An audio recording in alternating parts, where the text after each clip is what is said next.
The speaker today, Professor Shou-Wu Zhang from the Princeton University, from USA, and his lectures will be about the topic which is connected with representation theory, with many parts of algebraic geometry, with automorphic forms, I believe even with topology, with zeta functions, all many kinds of them.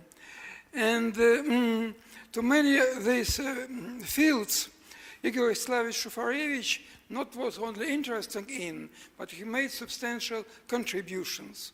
So let me, in his work today is his birthday, he would be 96, and may start here the series of memorial lectures dedicated to him. This is the first lectures of this kind. And in the future, we suppose that it will be just as today, in the first week of June. And you know that he made many contributions in these parts of mathematics, and not only results, but also solutions of difficult conjectures and also formulations of them. Let me just remind you, but of course everybody knows that, it's his formulation of the local explicit formula for the reciprocity law. It is his contribution to the ninth Hilbert problem. Then his solution of the inverse Galois problem for finite solvable groups. And another, the last, his fundamental work in arithmetic, it is the solution of the class field tower problem in algebraic number theory. But he not only made these results, these solutions of very deep classical problems, but he also formulated the new problems, which is still open. So let me say, well, maybe not some open, but some of them were proved. So one of them, it is his conjectures about finiteness, either of families of algebraic curve over one-dimensional base, or its number field analog, which was proved by Faltings and lead to many substantial developments in arithmetic. Another, his conjecture, he introduced the group which is described by his name, by the Russian label Shait, it's so-called Tate-Shafarevich conjecture, and up to now its finiteness still an open question, except of course we know that in some particular cases this was proved. And even more surprising that all what was I just explained, it belongs to arithmetic, but in the much older, later part of his life, he was more interested in geometry, in complex algebraic geometry. For example, it's quite known, also not proved up to now, his conjecture about the structure of uniformization of the domain which uniformize compact projective manifold. For curves, everything is known, but for higher dimensions is not. And so it is, for me, just finishing this short introduction, I'm really happy as everybody could look at our site and to see the program of this lecture. This lecture will be full of conjectures.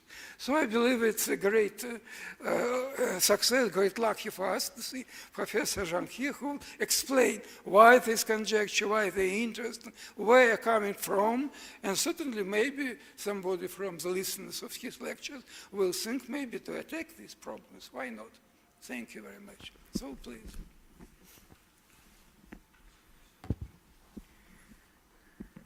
Thank you. Thanks to Professor Parshin for this nice introduction. And I feel extremely honored to come to this prestige Steklov Institute to give this lecture in memory of Professor Shafarevich. And before my lecture starts, I say a few things about my connection to the Institute. I've never been in Russia before, but somehow I know this institute probably when I was in junior and high school. You know, I was really getting excited about the number theory because there's a Chinese number theorist called Zhenren Chen. He proved the Goldobach conjecture, make the progress of Goldobach conjecture in a line of Vinogradoff. So his proof was published in the Chinese, not his book, his story was published in Chinese central newspaper, and it's become a national hero. So that time, I started to know there's a mathematician called Vinogradoff. He has influenced Chinese mathematician Lu Kenhua, and then I somehow, that time I decided to follow this path to study number theory. So, of course, study elementary number theory, then went to college study analytical number theory, and my master degree, I did my master degree with a mathematician called Wang Yuan. He's a great analytical number theorist. But at the same time, I realized that I'm not really good in analysis. So I switched to algebra. And I think in a very late time in the college, then I went to library. I found a note, and the Chinese mathematician dedication to Russia Academy of Science, that in that part, I found out the small piece to introduce algebraic geometry. So that's probably the first time I ever heard the name of algebraic geometry. I know this is a subject to study equations which has a degree more than 2. I found it very fascinating. And then I went to graduate school, did my master degree. So I taught my advisor, who is a great, as I say, is a number theory, the analytical number theorist. I said, no, I'm going to study algebraic geometry. And at that time, the Faltings theorem, Faltings just proved his model conjecture. So I say I'm going to study this Faltings proof of model conjecture and study algebraic geometry. And again, then I studied and learned the name of Shafarevich. And his vision about arithmetic, it seems occupied the rest of my life. Today I will say there's a small piece of his work on the Ziegler modular space, how this thing lead to many things, not only the proof of model conjecture, even the proof of some other very new things. For example, today we introduce end of my lecture, the Andrew-Otto conjecture. In many sense, is a continuation path of Shafarivich's vision. Okay, so we start with something simple diagram. So as I said that we are interested in number theory.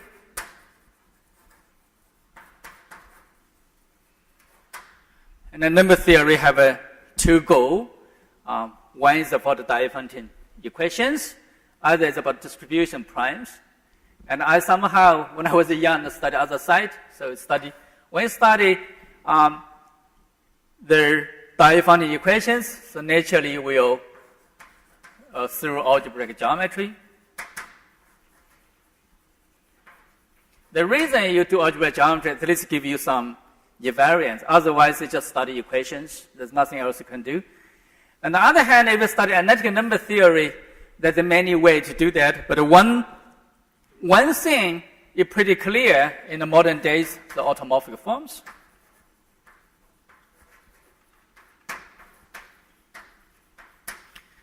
And this connection is made in the name of Lagrange program. I saw the Lagrange come here probably before topic lecture. So today we're not going to talk so much about this parts.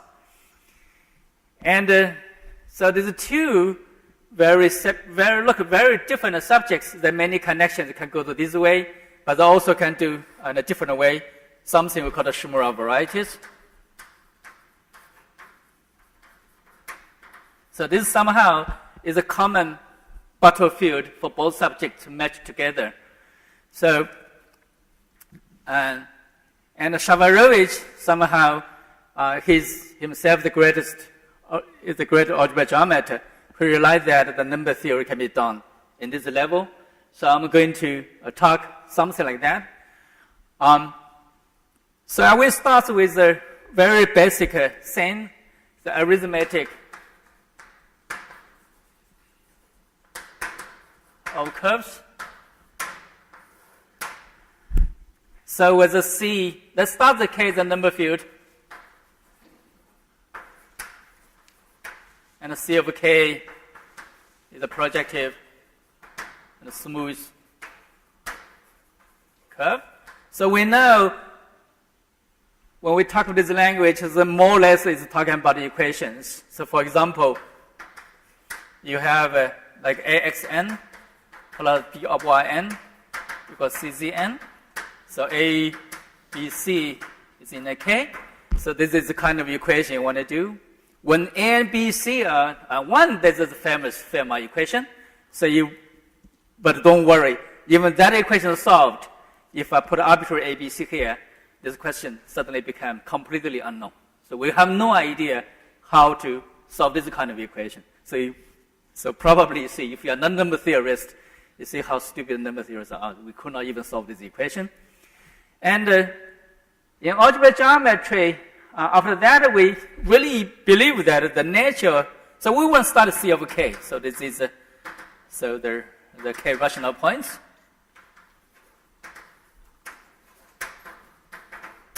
And C. So just the solution here. So somehow the nature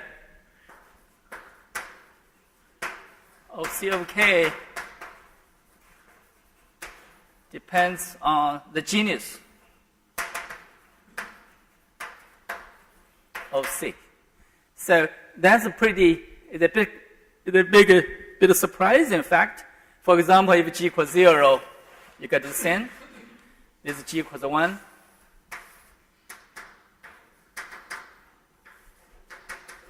Then you have a descent. And if from the topology point of view, so this is a parabolic manifold, there's an elliptic, there's a hyperbolic. So there's 3 different kinds. And if you think of this equation, there's n equals 0, n equals 1 or 2. That's something we're supposed to know much easier. So here is n equals 3, the n is greater than 4. This solution, this set, is somehow really depends on the topological structure of these equations. So I'm summarizing the solution here. This will give you the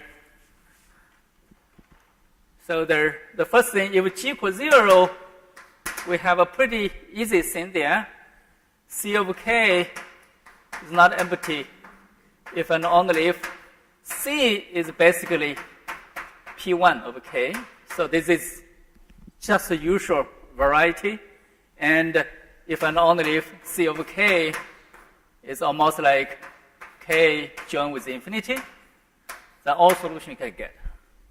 So typically we call this theorem.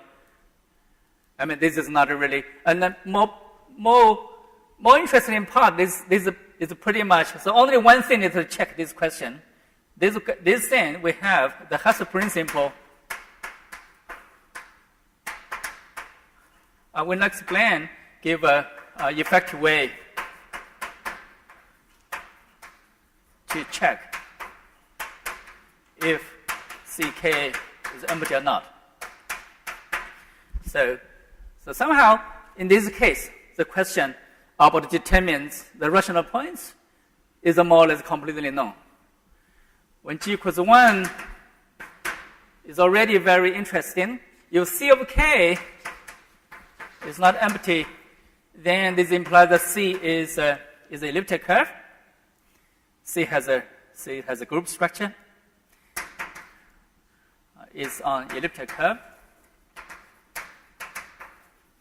So this means that C, if you think about complex points, is more like the C mod a lattice.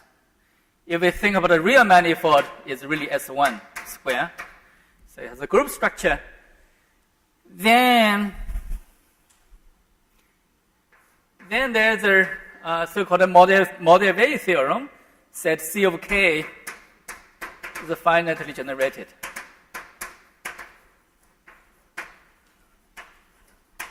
So this is called a Mordell-Weil theorem.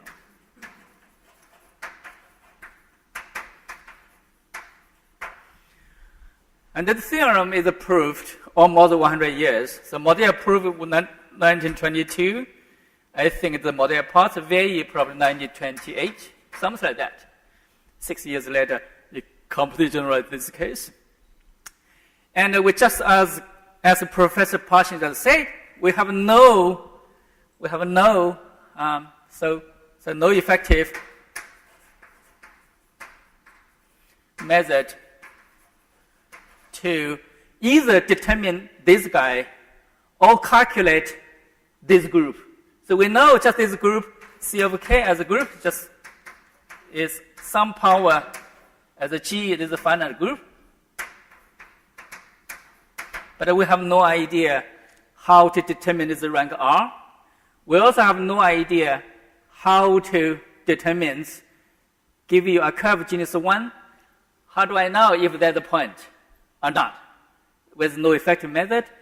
And the Professor Shafarevich made a humongous contribution to the parts because I associate this C to this group of Shou. And the non-triviality will be determined by the class in this group. Right? The finiteness of this group is a part of a BSD conjecture. So effective thing, all this effectiveness is related to the BSD conjecture. So BSD conjecture will give you, will say that this guy is a finite, the probability is effectively computed, and at the same time, can give you some effective way to find the solutions. So my second lecture will more focus on these parts. How do I find a solution?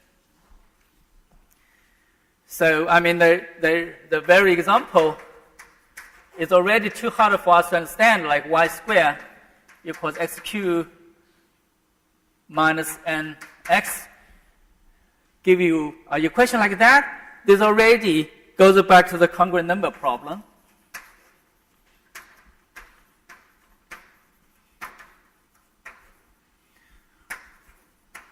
And this problem itself has a more so this is an open problem.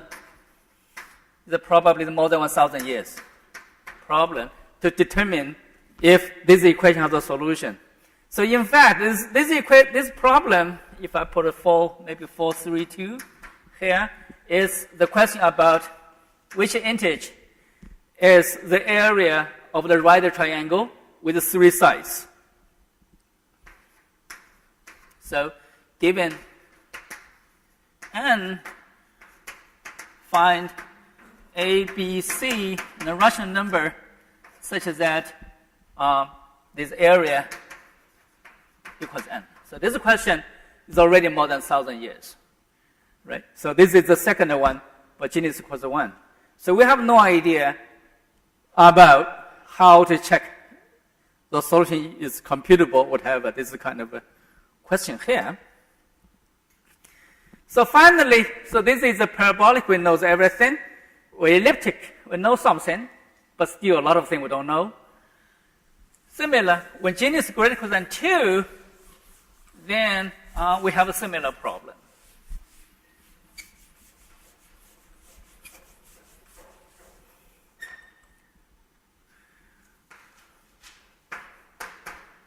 So the best thing I want to do is CK is finite.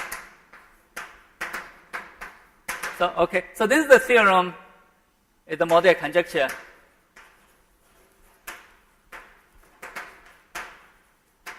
And also theorem by Faltings.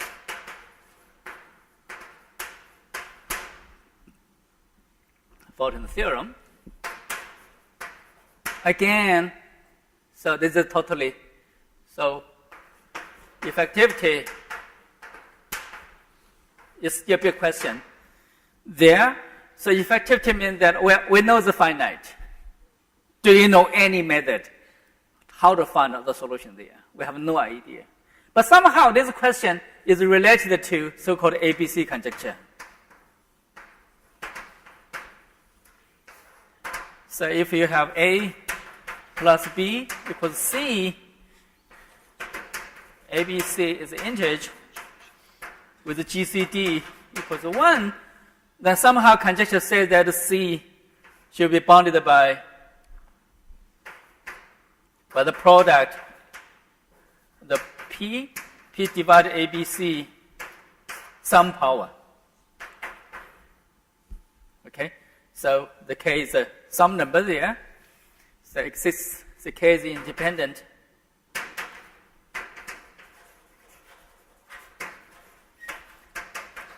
A, B, C. And why this is important, they have, for example, this thing, if you apply this equation, so if this is A, this is B, this is C, if you just put this equation inside, you already get pretty much good solutions for this problem. So this is about effectivity. This still, the question remains pretty much completely open. So this is a simple introduction of this question. So today I will more focus on this thing. There's basically have two approaches about this problem. One approach is proposed by Andre Weil after he proved the model Weil theorem.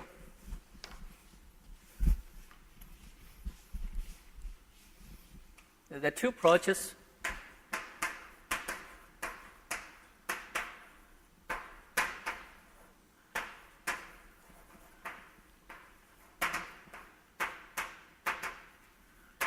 So the first approach is done much earlier by Weil. So to embed C into its Jacobian. So, okay, let's write this as a J. So this J is abelian variety. So J actually of the C is very similar C to the G modular H1 of C of Z. Right. So it's just a complex variety, and the J of K is a finite generated group.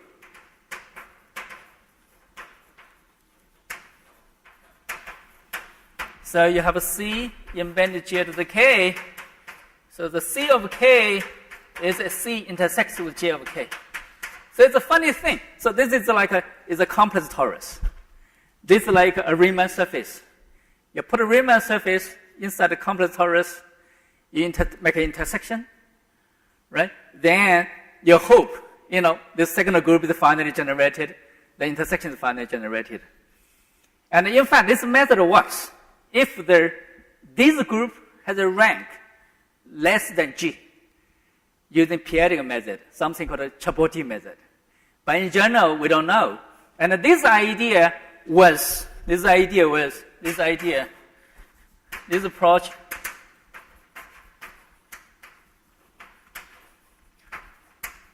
was approved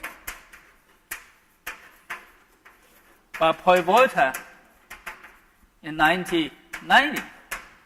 And the Faltings theorem is approved by 1983. So Faltings theorem actually isn't proved by this method. So today we'll talk about the second approach. The second approach is proposed much later, but actually proved earlier.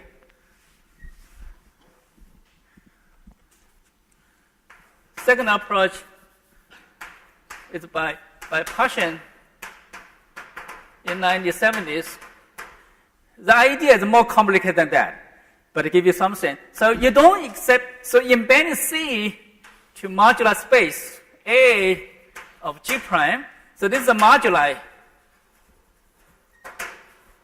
of principally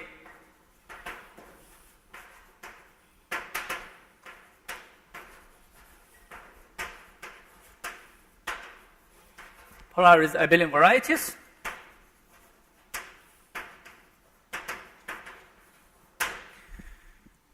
And so I'm going to explain later on. And what are you going to do? So he make an embedding. This embedding right now, commonly we call it the Paschen trick. So basically, you embed your curve be very interesting. This is the open variety. This is a projective variety. So you embed the variety to the, not by a bar. By a bar is not interesting anymore. This is a quasi-projective variety. This is a proper variety inside. And then reduce. Then C of K, then reduce. But somehow, C of K, of course, you can say is C joined with AG prime of K, but in fact, it can do much weak. This, of course, is true. In fact, C joined with AG prime of OS. So this is a rational point. This is the S integral points. The idea is that, well, this is a proper variety. This is a quasi-projective variety. You don't really need to consider all the rational variety. You just consider some integral variety. S is some finite set. I can explain later. So S is a finite set of places of K. For example, if K is Q, you can sit I can explain this later. I'm going to talk idea then. I will go more idea. So then, you need only study the AG prime OS. So this is successfully reduce the theorem. So there's another conjecture which at least explain the name there. So there's a Shafarevich. Let me see.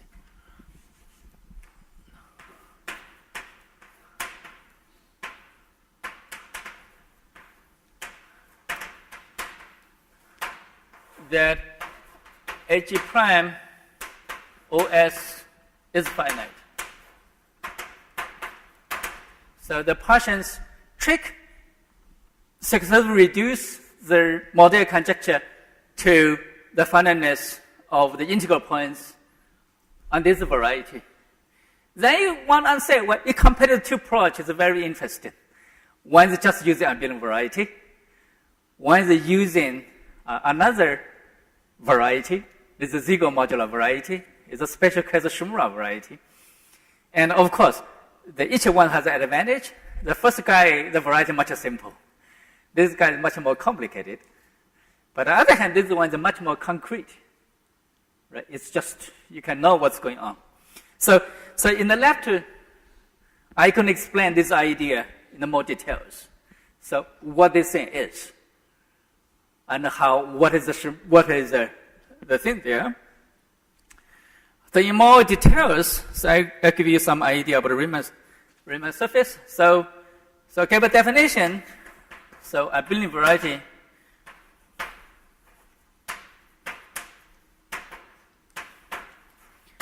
is a projective variety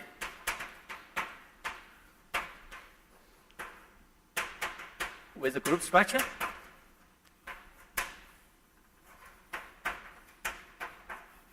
So that's basically the thing what they're doing. And then we also talk about a principally polarized variety. Okay, maybe a principally polarized abelian variety. So not only with the group structure, the projective means that you have a polarization. So the variety A with a polarization theta. Theta is a divisor there. A is ample divisor. The theta to the g's power is the g factorial. So that's the minimum one you can get. So L of C, in fact, is always equal to C to the g mod a lattice, right? So that's the thing we're doing. So C, the lambda inside C over G is a rank 2G lattice inside. And of course, they give you arbitrary lambda, you will not going to get a abelian variety. So it is a Riemann show that A is principally polarized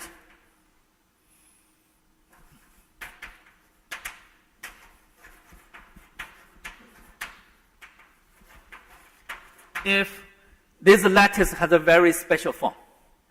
If after change of the base,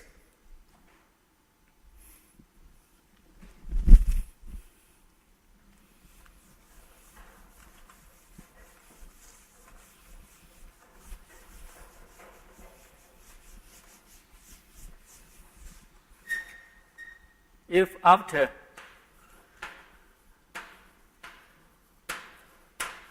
over base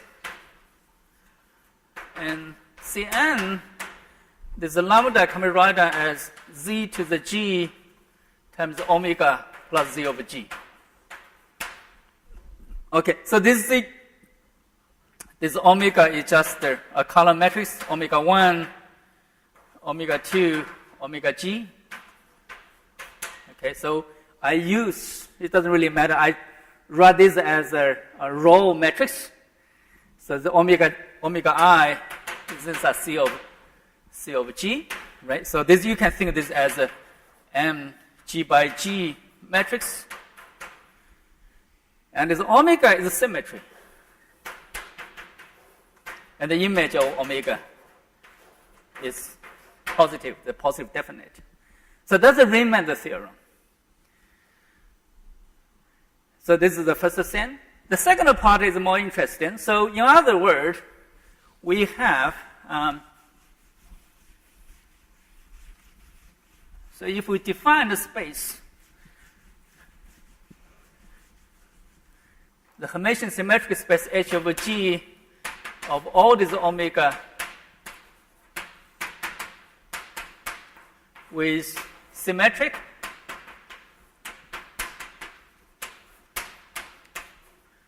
then this is the space, pair matrix, all principally polarized abelian variety of dimension G. But of course, you can have the case giving two different omega pair matrix semi-abelian variety. So you can show that, let's write down, if I write A omega equals the C over G of Z over G of omega plus Z over G, then you can show that A omega is isomorphic to A omega prime if and only if omega prime is equal to some G times G. Before doing that, the automorphism of G. So the biholomorphic morphism from the Hermitian domain to the self is equal to SP2G of real number. Right. It's just like a unit upper plane. So this is the matrix G inside SP. I mean the M2G plus 2G. Let me write down. Okay, GL 2G of R. G. Keep this symplectic matrix.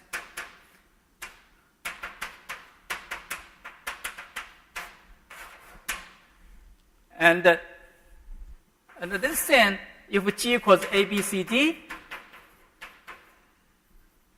so all these things is a G by G matrix, then G x omega is defined to be A omega plus B, C omega plus D of inverse. So this is very similar to the Mobius transform in the upper plane. So the main, so that's for the, so this is purely analytic statement. It's nothing to do with number theory. It's the Hermitian symmetric domain. It's just calculated by the automorphisms. So, but for abelian variety, if we want these to be equal to each other, we require that the omega prime equals G times omega. But G this time is not only in this part. Actually, this group, acting domain is transitively. You can bring any point to other point. But if you only can sit principal abelian varieties, the G need to be sp2G of the Z. Okay, so this is the thing there. So in the summary, we see that the moduli, so the moduli of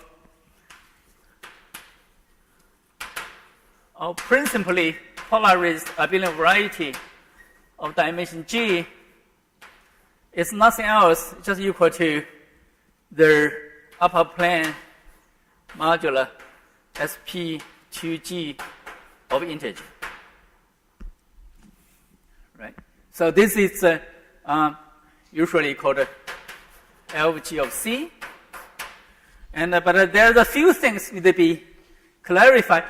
First of all, there's no universal family on this variety, right? Because they have some fixed point there. But if you, so some small modification, if we have n inside n, you can define the gamma n to be the gamma sp2gz and the gamma congruent 1 mod n. Then what happened? We can ag of n to be h of g gamma of n. So this will be in fact, this will have the moduli of PPAV with n level structure when n greater than 3. So in any case, so the theory will be this AG of C has a model AG of integer of n.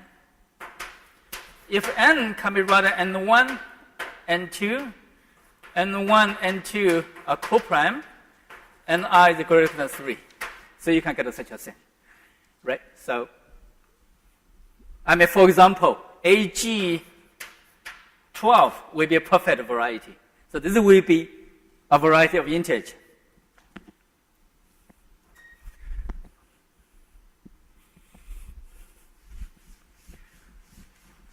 Okay, now we can think about, so this is HN is a variety of spec Z. So if you have a K as a number field, OK, a ring of integers, then we can talk about the integral points, right? I mean, say this, for example, n equal 12, for example, this is good enough. So the conjecture of Shafarevich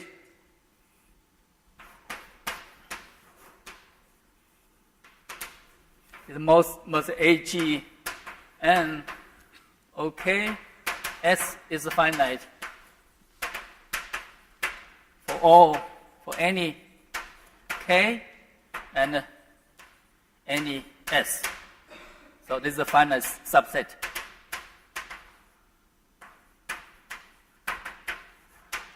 Of places of K. So that's a typical way, the way I'm saying, so the equivalent form, that the people usually talk about that. So the set of a semi-abelian set of principally polarized abelian variety A over K with good reduction out of S and a semi-abelian, semi-stable reduction at S is finite. Okay? So this semi-stable is very important. Otherwise, you could run into some trouble there.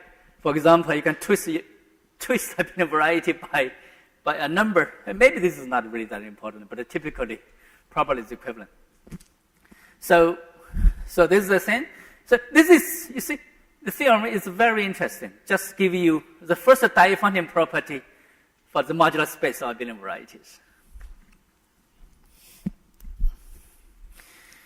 So I just explained the two basic idea of proof the mosaic conjecture. The Faltings, in his paper 1983, he used this idea. The reason this idea, because this idea was used already by Steklov and Parshin to prove the mosaic conjecture of the function field. So it's already tested there. Now I'm trying to explain the one key notion in their proof is the theory of heights.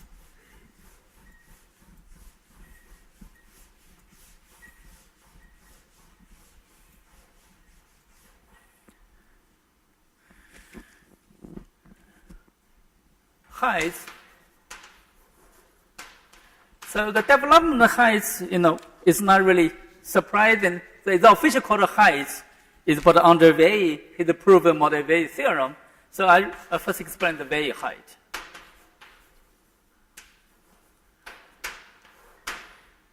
Weil height is pretty the most simple way to measure the complexity of a rational number or algebraic number. We know the positive integer can be ranked pretty easily according to their size. Then questions, how do you order rational numbers, right?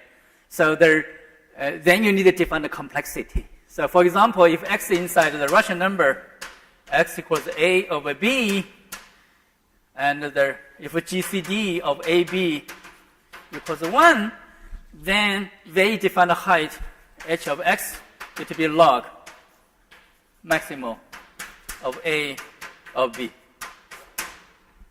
With nothing surprise, right? Let's just give you an idea how big the numerator denominator is.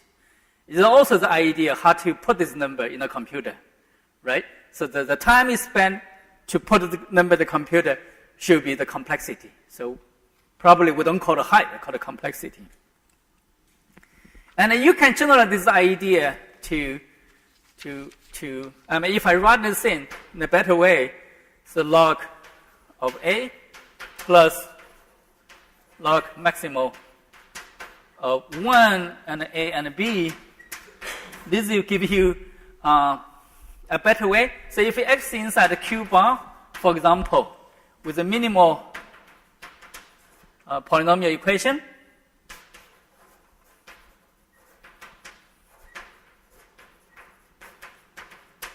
so the P of t equals a0 xn, a1 minus 1 plus an, the ai, an integer. The GCD equals 1, a0 is positive. Then you define the height almost the same as this way. The reason is, in this case, the equation, in this case, the equation is bx, right? Plus b here, bx minus a equals 0. That's the equation you got, right? So in this case, you do the same. So the height of x is equal to log a0 plus summation all the roots ht equals 0, pt equals 0, then log max 1 and t. So they just pick up the roots, which is all side of a disk, right? So that's it's a definition there.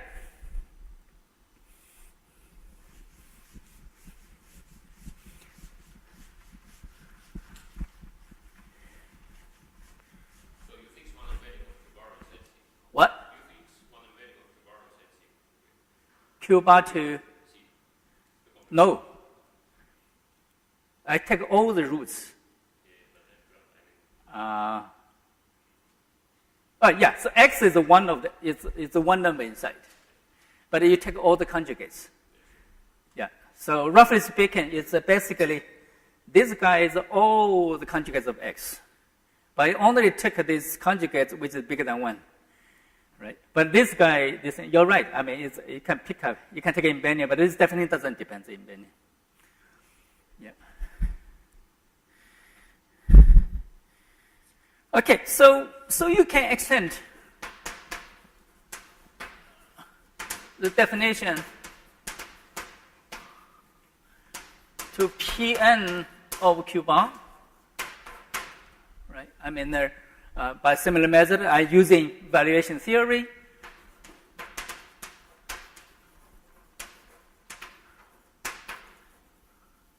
So the reason I don't use evaluation, somehow I only consider the accumulating place. As I just said, non-accumulating place doesn't say anything. I can write a very complicated formula. So I write a formula here. So I mean, if x is a point here, s equals x0, xn, this will be 1 over degree of x on summation prime. This is just primes. The summation, all the invariant from q of x to cp. So this is equal qp bar, maybe called a qp bar, max of sigma xi of p. So don't worry about the formula, you have no idea about it. So I just, so roughly speaking, Vey defined heights using evaluations. In his paper of 1928, where he proved the Mordell-Vey theorem. But probably, if you're in function field case, the function field case, function field analog is pretty clear.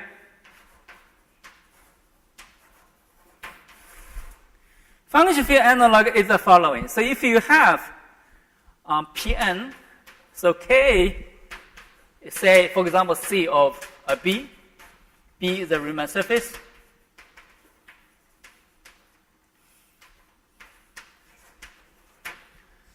So if you have X inside Pn of K, this is equivalent to have a morphism X bar, which is a morphism from B to Pn, right? From Riemann surface to the projective variety, right? So you define the height. Well, you don't really have many ways to define it.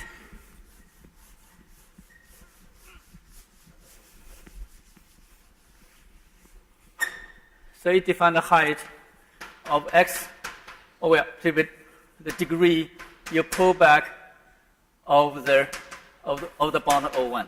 Right? So that's the way you define that. And for example, if B itself is P1, that's actually very interesting. So you will get x will be have x1, x0, xn, xi will be a polynomial C of t. You can have the GCD equals 1. The height of x is just the maximal of degree of xi. Right? So that's probably the way you define. Yeah, because the function field analog is so, you see, when you do number theory in dependent evaluations, there's kind of a mess there. Right? The function field somehow is much neat. It's just a line bundle. You take a degree. Right? A very geometric way to see that. So this leads to the Arkelov height.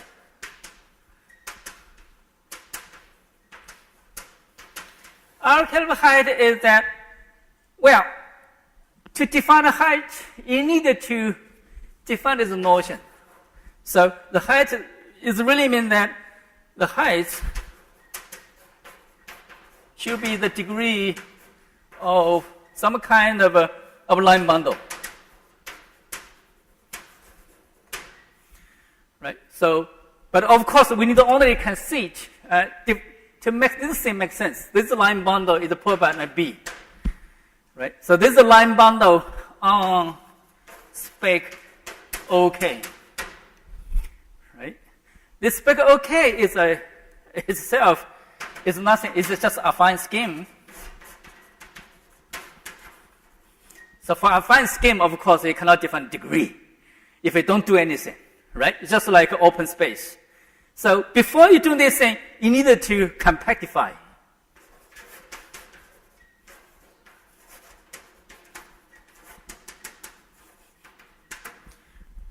Well, you can compactify that, but this idea goes back to the Kummer that you compactify this thing by taking all places.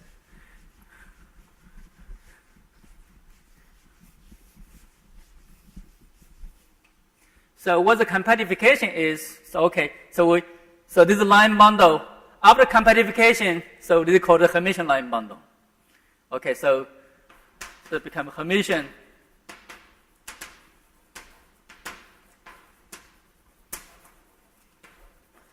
And speckle OK.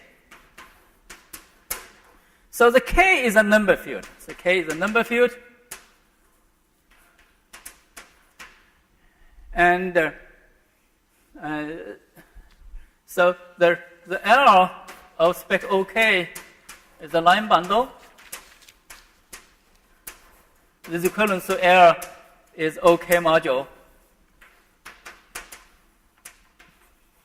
It's a projective of rank 1.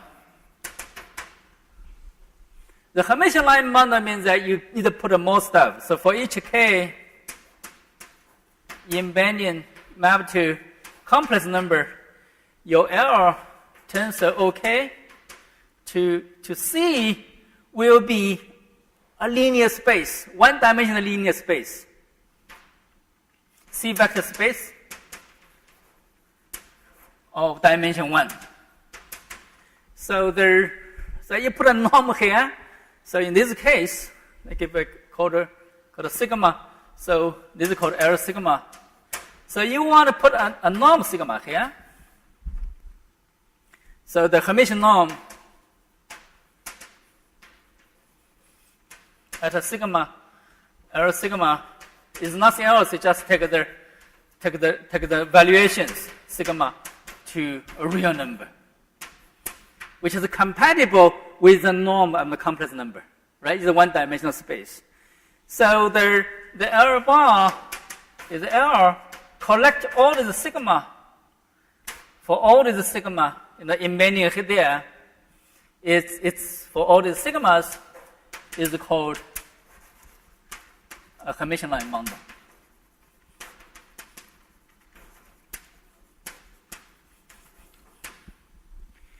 So once it's a Hermitian line bundle, so it's very similar to a line bundle Riemann surface. Then I can define a degree. So the brilliant idea of Arakelov is just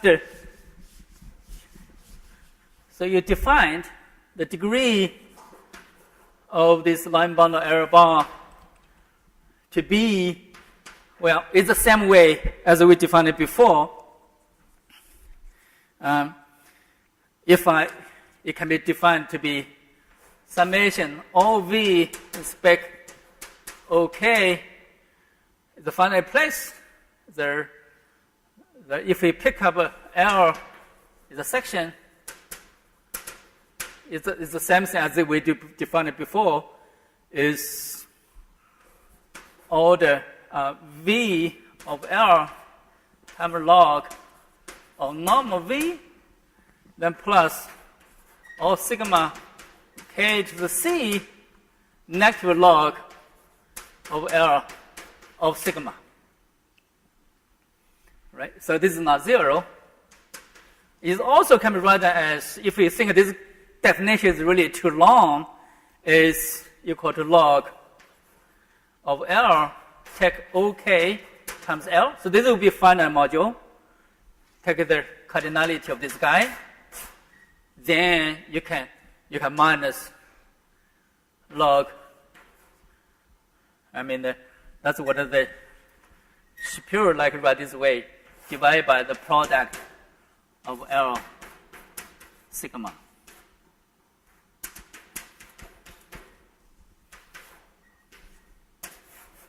Right, so you get a number there, and surprisingly, this is all you need to define the height.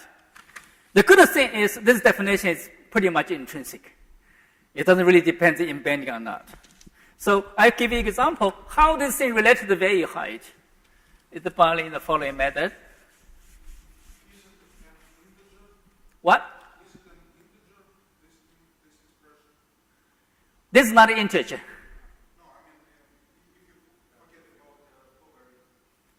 Even forget about logarithm, it's not an integer.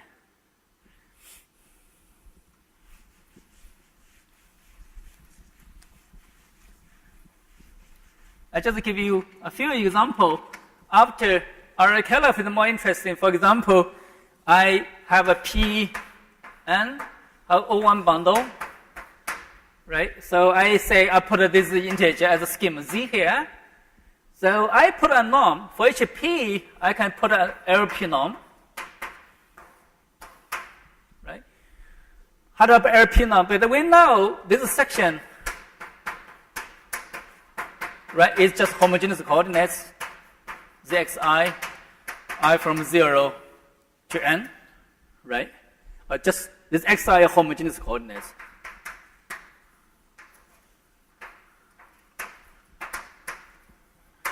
So the self does not have meaning, but I can define this one divided by LP norm makes sense. This makes sense, right? Norm of the self does not make sense, but quoted by this makes sense, right? So this became a function LP. So it is a function on this space, right? And so the value height is just L infinity height. Right? If you take an L infinity norm, then this becomes max of xi. So the thing I erased there, a lot of max inside to be this way. But if you are differential geometry, you're probably not very happy with using max, because this is a continuous but not differentiable function, right? You probably say, well, I prefer is the R2 norm, right? Use a Frobenius studio metric, for example. That's probably more comfortable. So anyway, after RLKLF, then this kind of height the notion of the height is much flexible. Also bring whole complex geometry into their number theory, right? So after that, there are the huge developments, there's a Hermitian geometry, singleness index theorem, analytic torsion. There's a bunch of ideas in Kähler geometry put into RKF theory, but today we're not going to discuss this idea.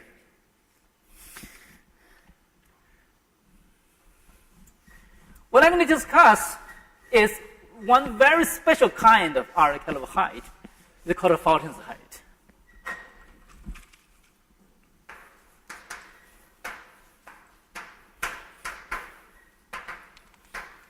But later on, you realize that Faltings height is not really completely crazy thing, because it's really inspired by work and the RKF partition and the geometric situation. But we're not going to do that. So this height is on the modular space of G. So this modular space of abelian variety, you need to pick up a line bundle. So I put line bundle as omega. So you remember, this is a modular stack. I put n here, maybe feel better. If I don't put n here, it's a stack. If you put n there, it will become scheme. So for each point, H of n is corresponding to the abelian variety. Ax is the abelian variety.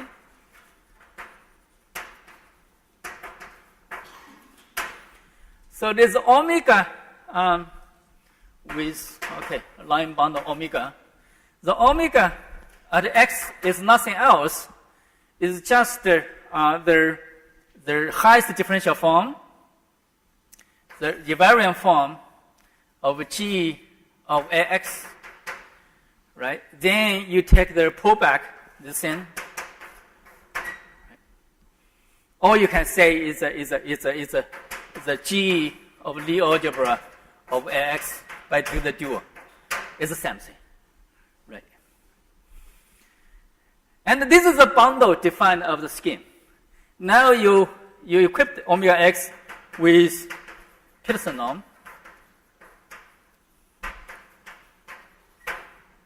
So what I really mean is that if you have a holomorphic form,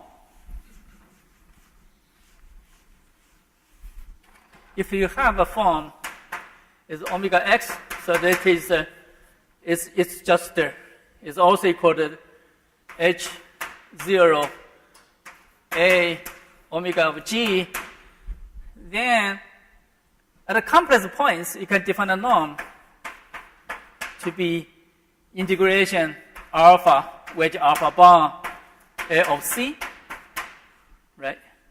And don't worry, so this thing could be a complex number. You put a bar there, and then you define about normalization. This is not very important. The different people have different normalization. So this is giving you a matrix there. So in this case, so you define the Faltings height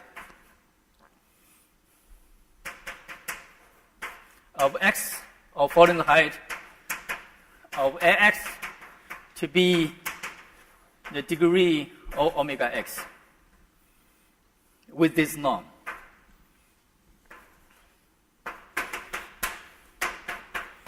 The very Pearson norm.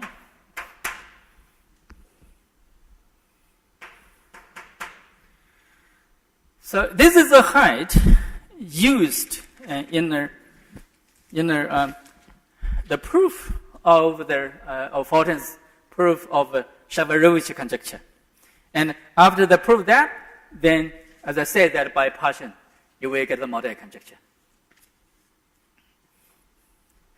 But during the proof, as I said that the Faltings proof, you pretty much followed by partition or Steklov proof in the function field case. In function field case, the proof by Steklov and the partition actually following from so-called so I write the function field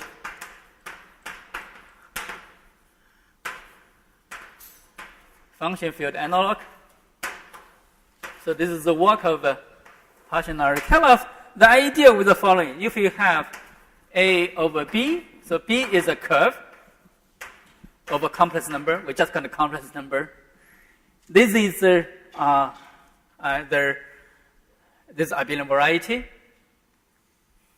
This is abelian variety. Abelian variety. I mean, semi-stable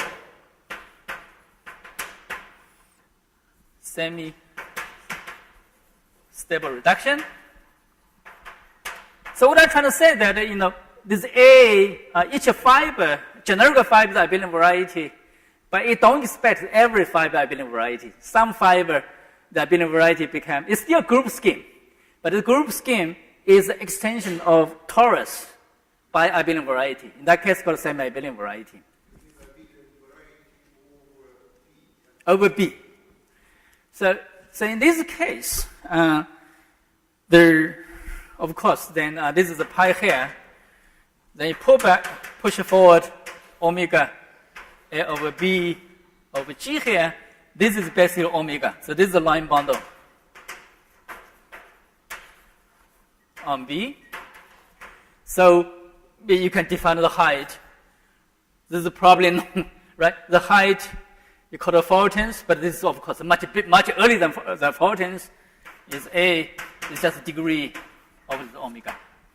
I think in the Manford book they call it lambda. Is the degree of lambda, right? So it probably is it called a lambda?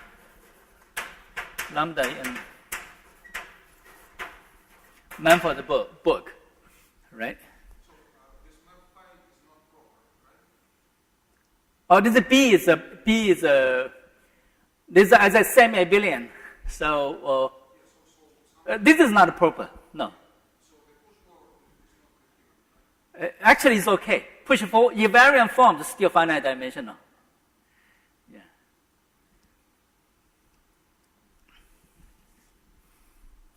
Then I write down this crazy, really nice theorem by Steklov.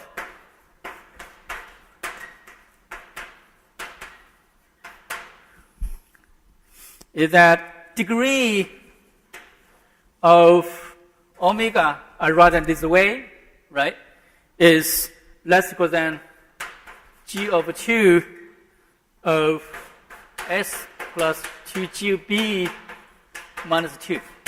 2GB and B is a curve, is clear. S is a set of point. B inside B, AB is not a abelian variety. It's not abelian. So it has a better reduction.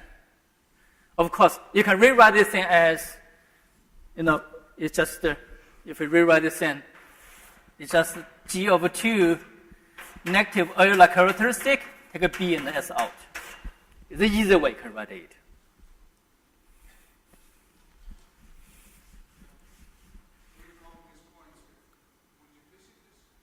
Oh yeah, no, not a multiplicity.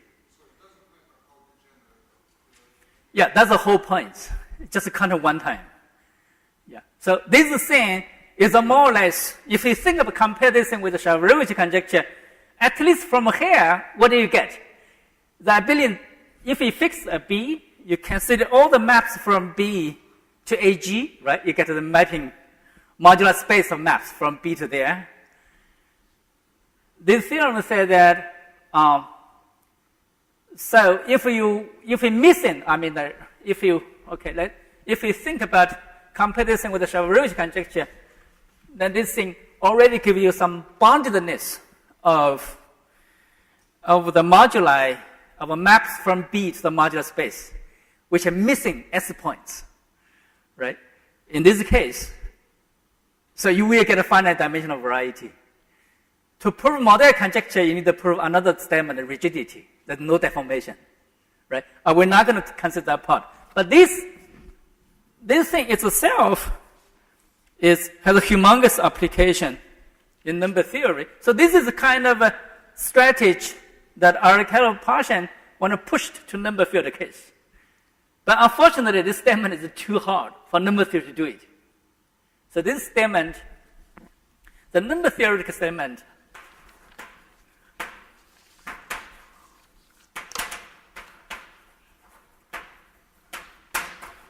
for Steklov inequality,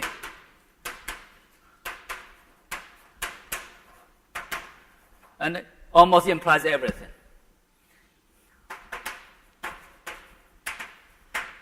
Implies basically everything. The first thing is the superior conjecture.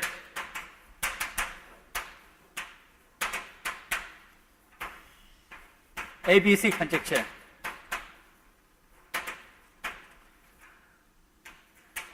Effective model conjecture. And the last one, in fact, is surprising. He has humongous application in analytical number theory, no zero.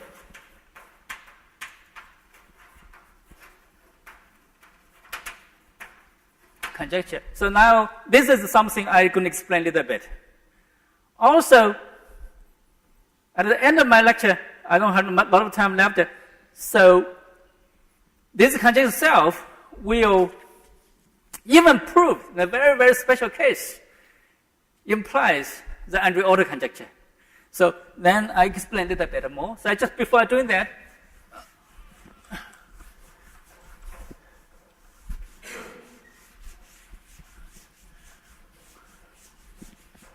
so let me write down. So the Steklov conjecture, because elliptic curve case is pure conjecture, so the conjecture.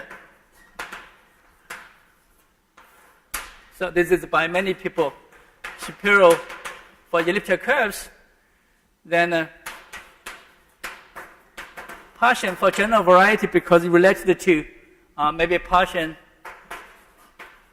Moribelli. So the idea will be the Faltings height for A, if A is abelian variety,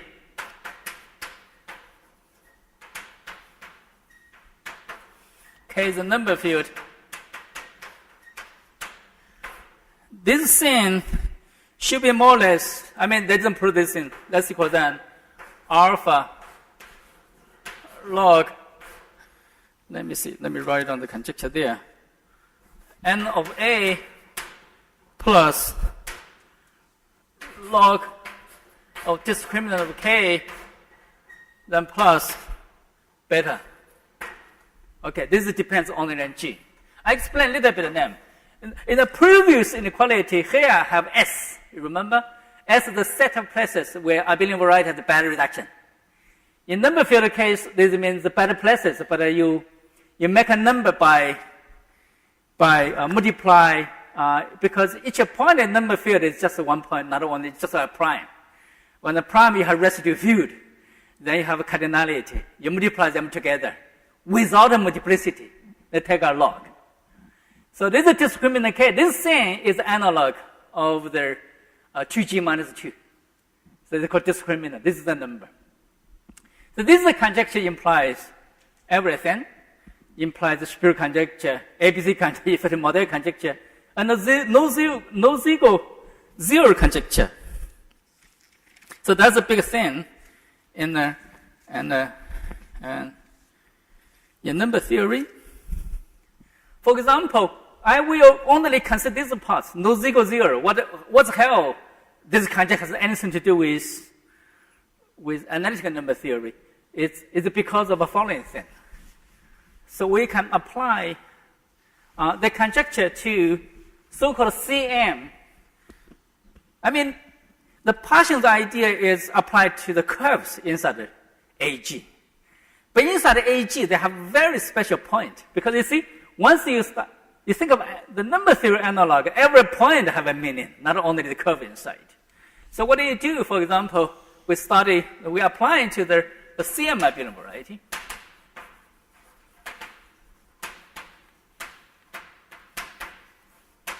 CM abelian variety is a variety with a lot of anamorphisms. So for example, if E over Q is a number field of degree 2G, so it's a CM. CM is that E contains a F. So this is quadratic. Such as that F is totally real.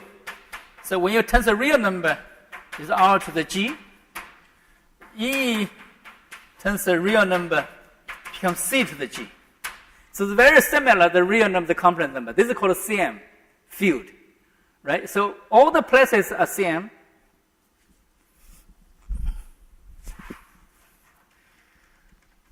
Then if we fix a type, fine. This is inside the homomorphism of E to C. This set has 2G elements because for each E mapped to C, you can conjugate by 1. So, I mean, if C is, if the Galois E of F is a 1 of C there, then this is called a CM type. If phi joined with the phi of C is the whole thing. So in this case, we can formulate so-called CM abelian variety. For example, I can A phi to be the C over G of the phi of the O of E. I mean, maybe very simple example, like C, Z plus Z times I right? So this is basically elliptic curve y squared x cubed minus x, so more or less like this elliptic curve. Okay, so this is the CM abelian variety.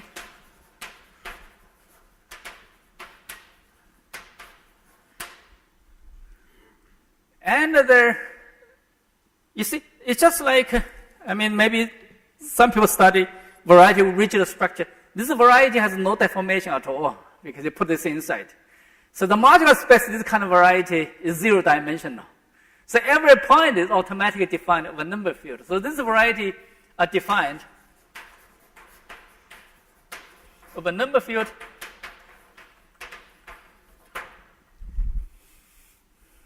say a K here. So if you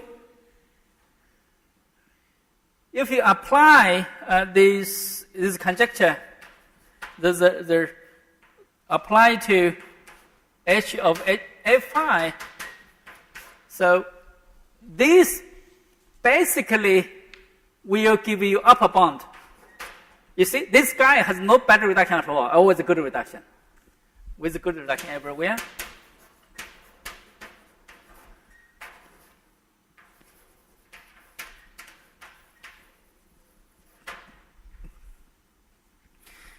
If you apply this one to the conjecture as explained, it basically give you some alpha over k over q times log discriminant k plus theta.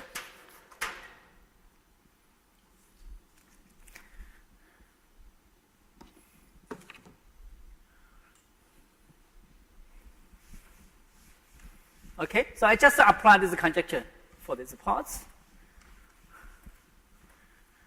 Now I take E, be very simple. So I take E over Q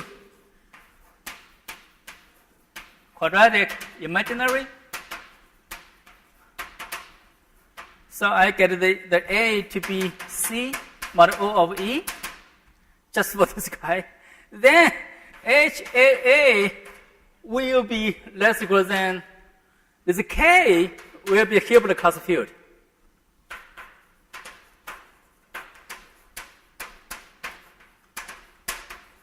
So this is equal to 1 of H of E times log discriminant of HE, but that's also this K over E, this is smooth. So this is together, it's just like alpha times just log discriminant of E plus beta. Sorry, what is alpha? What? What is alpha? Alpha was here also. Yeah. What is alpha? Alpha some two real numbers. What is? Just some numbers, does not depend on anything. Inside the conjecture. So in the previous meta conjecture. Just for elliptic curve, the R-curve inequality implies this part. Okay? Interesting part, this thing can be computed explicitly. So for elliptic curve, this conjecture already is really difficult because you get it in this quality, but there is a formula by Chola-Selberg. Chola-Selberg didn't, when they do this thing in the 1940s, they don't know Faltings high. But the modern people, they start figure out what Chola-Selberg done is they compute this thing. So the H of A is equal to negative 1/2 L prime. For this E there is 1 eta of E over L1 eta of E plus, let me write as a formula there,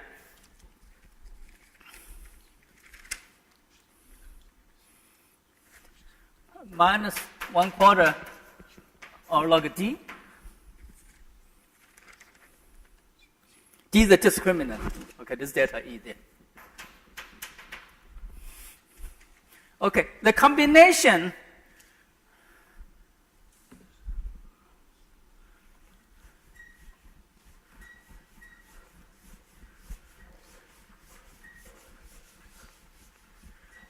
so there's a two things together.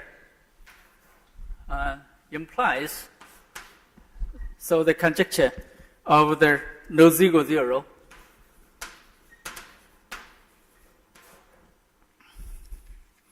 So the theorem in analytic number theory, by falling away,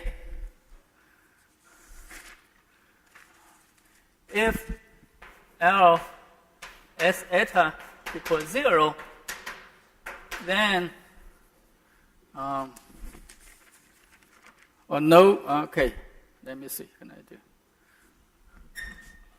Has no zero, no real zero. And Sorry, and what is eta? eta is E of Q is a quadratic extension. So eta E is a Dirichlet character.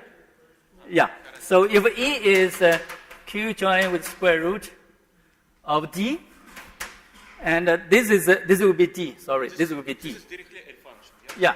So the eta will be Z mod dz cross 2 plus minus 1.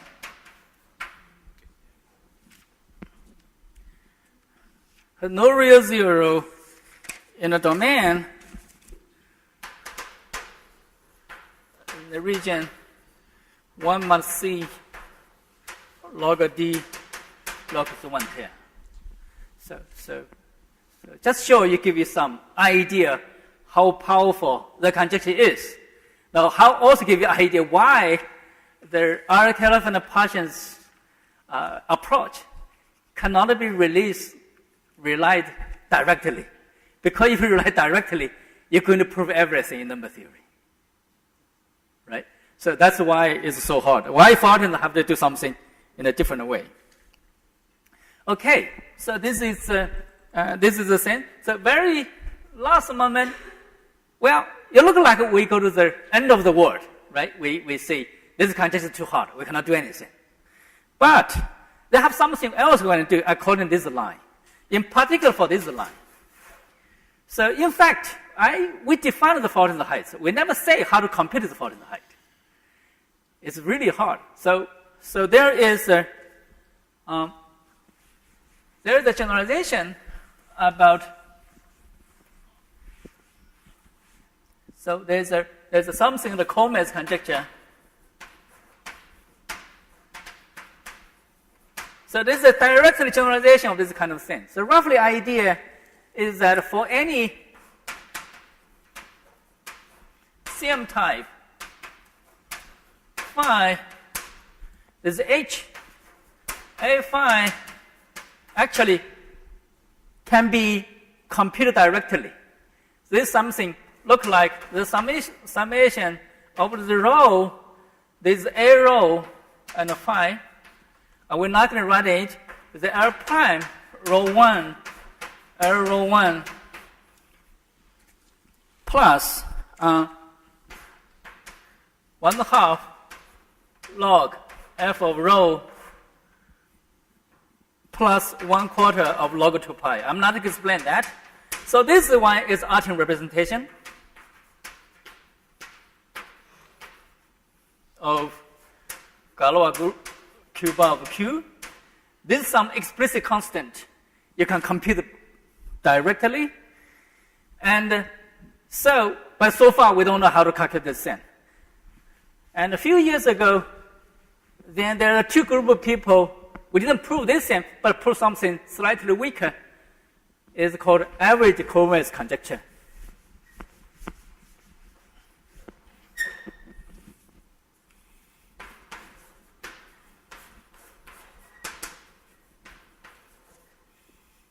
Average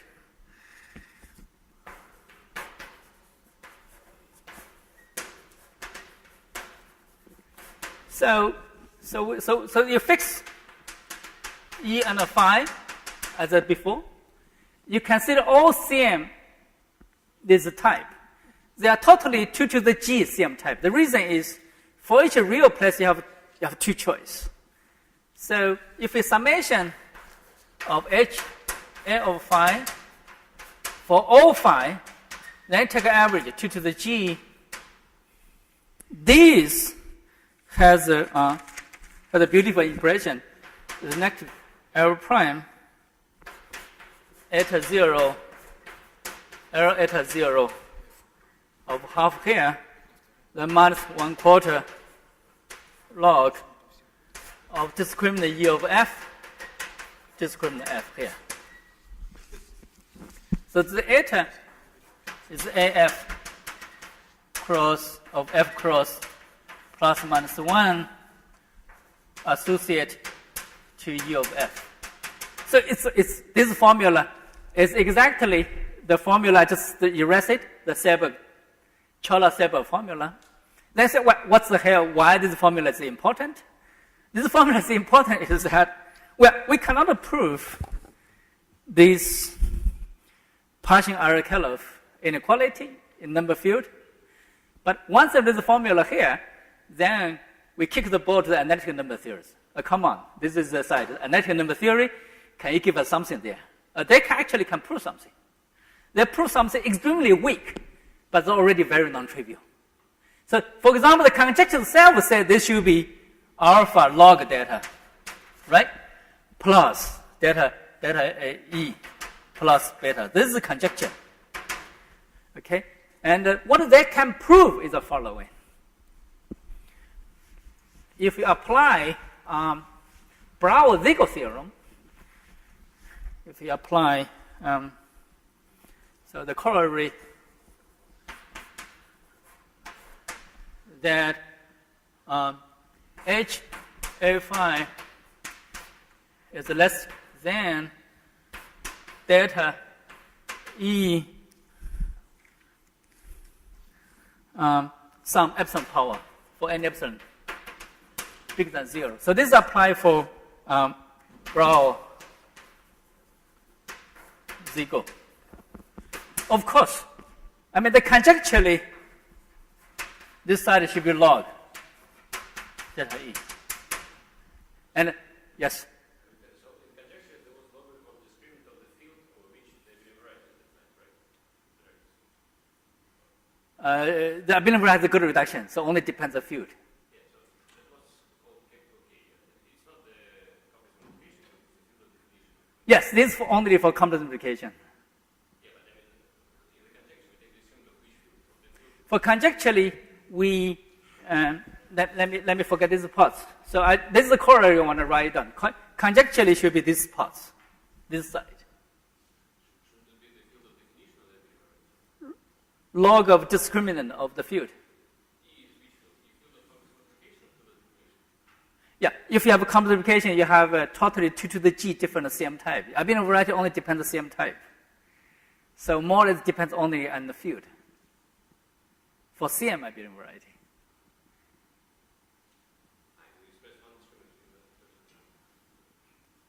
Yes. Yeah. So, but this is saying even it's so weak compared with the Arakelov inequality is already very useful. Okay, this one, okay, let me write down. This is proved by 2 groups, by Yuan and myself, and another group, Andrietta, Goran, Howard, and Madapusi, Terra. Then, so another consequence for applications,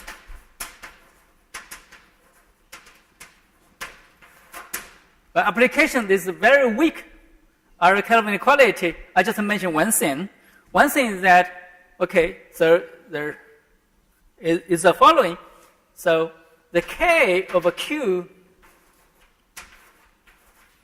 is greater than C of delta E of delta of G for some fixed delta G bigger than 0. So what I'm trying to say is that for a fixed CM abelian variety, CM abelian variety priorly definable complex number, right? So because I say it's just a C over G modular lattice.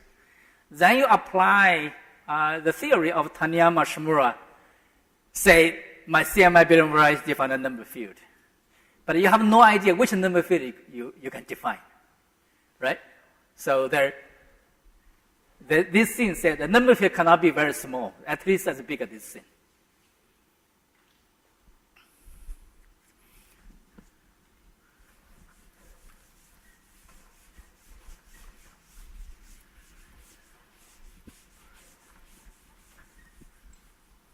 So this last inequality is proved by Zimmermann.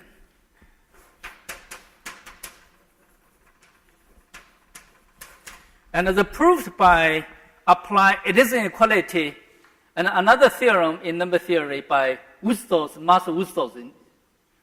It's by combine Math-Net.Ru and this inequality. You get this bond. And so finally, all these things combined together, they prove another beautiful theorem called Andrew-Otto conjecture.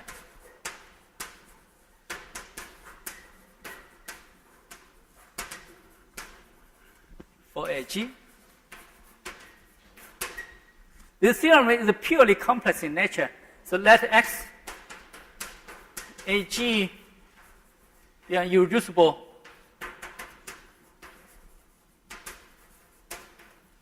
subvariety. Assume that X contains a dense subset of CM points, then X is a Shimura subvariety.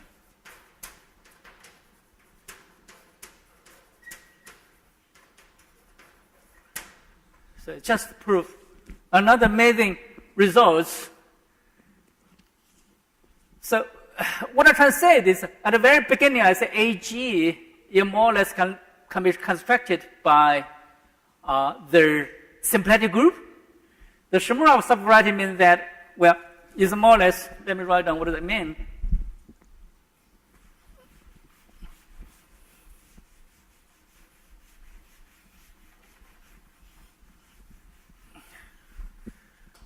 So AG equals HG mod let there. The X will be some D mod some other group, maybe delta. So D, HG is a subdomain, Hermitian subdomain, symmetric.